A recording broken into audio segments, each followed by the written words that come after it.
Ako dito ng bangus guys, so ayan siya. Nagluluto ko ng bangus na sinigang, nilagyan ko na siya na, ang una naghiwa pala ako dito ng mga panghal sahog.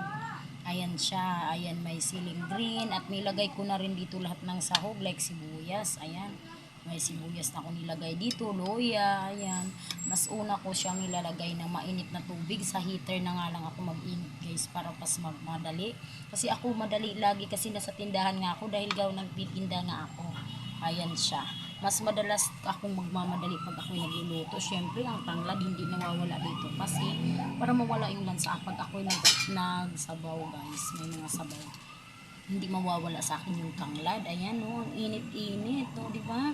Swak na swak talaga yung sinigang sa pang lalo pag may mga bata, kailangan natin ng sabaw. Ayan.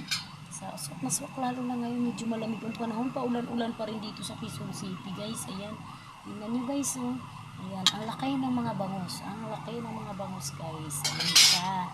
Ayan, pwede na siyang i-off para pwede na siyang kainin at tawagin ko na yung mga gustong kumain kasi minsan hindi talaga kami magsasabay guys, hindi kami magsasabay sa pagkain dahil nga ang iba busog pa at saka sa iba gutom na, ayan, at saka hindi pwedeng maiwan sa tindahan yung magbabantay, kaya hindi talaga kami pwedeng magsasabay sa pagkain. Ayan, ang gustong kumain tawagin ko na lang muna at mag-interval kami, ayan, sinong gustong kumain, ayan.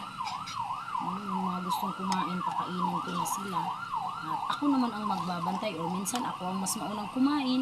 Ayan. Mas mauna akong magkain tapos sila na naman yung magbabantay. Ayan siya.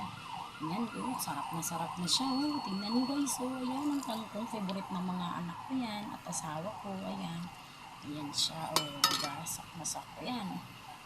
Swak na sa tikman nga pala natin kung sakto na yung lasa niya, baka maasin pa or kulang pa siya sa panlasa.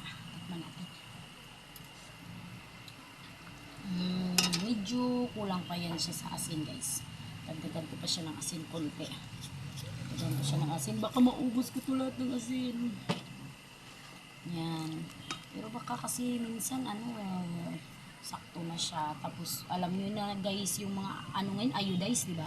Pag iodize minsan mamaya-maya pa siya magsaktong timpla. Tikman natin ulit. Yun. Medyo okay na rin konti. Pero kulang pa talaga siya. Hindi din. Ayan. Yan, tikman natin ulit ito. Baka sakto na siya. Magluluto tayo para sa pamilya ng malaking bangus. Ayan siya guys, ang laki. Ayan, ang laki. Thank you for watching. Hanggang sa susunod na mga video. Paki-follow na lang and share. Love you all.